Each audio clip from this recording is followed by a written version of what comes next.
You're listening to KGOU. This summer marked the one-year anniversary of the death of a popular young leader of the militancy in Kashmir. Kashmir is a conflict zone divided by India, Pakistan, and to a lesser extent, China. The confluence of religion and politics has fueled instability, and now young people are seeking independence and using social media to bring change. Nyla Ali Khan is an Oklahoma resident and scholar whose grandfather was the first Muslim prime minister of Kashmir. After a recent visit to the disputed region, she told KGOU's Dick Pryor that alienation and desperation among Kashmir's youth has led to distrust of institutions. In the summer of 2016, Indian security forces killed a young leader of the local militancy who had achieved prominence, actually, through social media. That touched off 4 months of violence. 1 year later, how does the situation look? The situation is just as volatile. It is just as unpredictable. Even now, educational institutions are closed. They have been closed for a very long time. So the future of the younger generation is terribly uncertain. I see a terrible anger in the younger generation. I see a growing alienation and a growing resentment, which has yet to be addressed by the state government as well as by the federal government.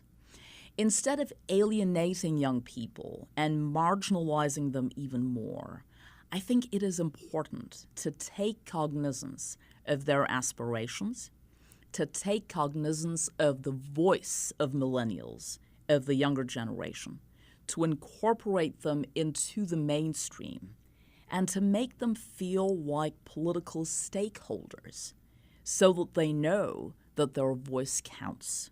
How influential are the young militants in Kashmir? There is a section of young people that romanticizes militancy, that sees violence as the only way to win their rights, to claim what they see as rightfully theirs. But there is another constituency, a growing constituency for peace, which sees violence, which sees the prevalent gun culture as terribly damaging, not just to democratic institutions, but to the socioeconomic fabric.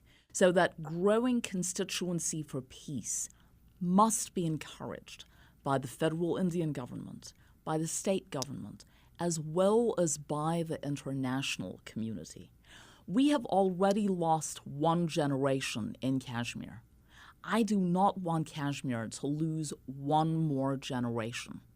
With the alienation of young people, how stable is Kashmir? What I saw on the streets of Kashmir was, as I said a little while ago, a lot of unpredictability. The situation can change overnight. People leave their homes in the morning to go to work, thinking that the day will be perfectly normal, but they never know if they will return in one piece or not. Young people in Kashmir are accustomed to violence related to elections. That's what they've grown up with. When you have young people disillusioned in such a way about their government, about their institutions, what does that do to trust and the feeling that there is a better world ahead? The way to heal that society, the way to build confidence, to repair the socio-political structure, is to rebuild trust, is to initiate confidence-building measures, one of which is holding free and fair elections. The other is to incorporate young people into the mainstream, to make them feel like they belong, like they are political stakeholders. The loss of faith in democracy, the loss of faith in constitutional reform, all that needs to be repaired because that is the only way to a peaceful transformation. That's Nyla Ali Khan talking with KGOU's Dick Pryor. An extended version of this interview can be found at kgou.org.